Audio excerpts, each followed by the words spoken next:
Good day, Jeffrey Friedman, Senior Market Strategist, RJO Futures, with my daily comment, Stock Index Futures.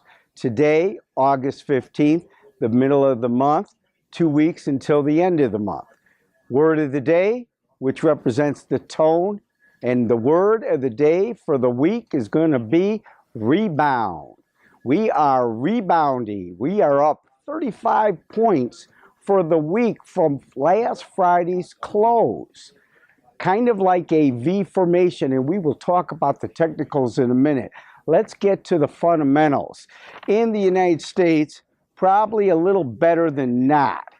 In Europe, probably a little weaker than not. China, a little weaker than not. The reason I say this is we're now debating, is good news bad and bad news good, on the thought of the Fed, and will they tighten a little faster than not?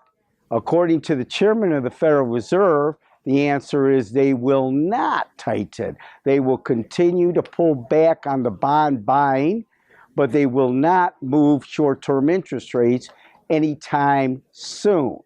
With that, the stock market index futures like that all this week. So looking at the fundamentals, the concept of Europe influencing global economics and China, they can't afford to get too aggressive on tightening.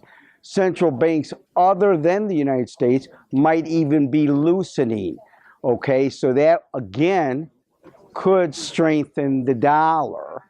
Okay, but we're talking about stock index futures. Keep that in mind.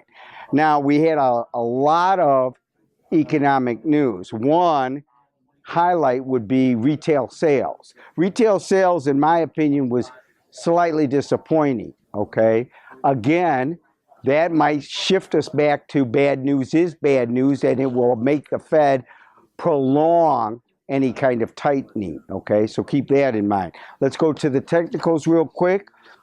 Again, like I said, we're up 35 points for the week. We do have a V formation on the charts, so we did rebound quite heavily. We do have some resistance, decent resistance, 1979 to 1981 in that area, okay?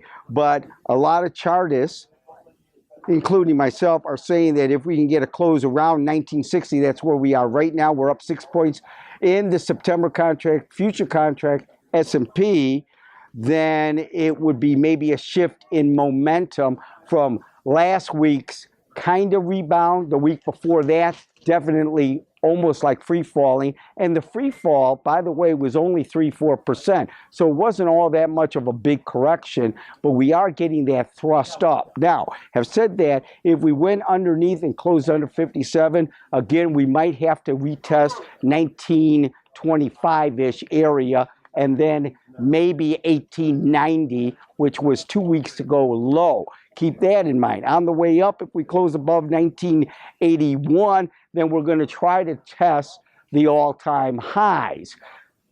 That's all I have for right now. Good luck and good trading.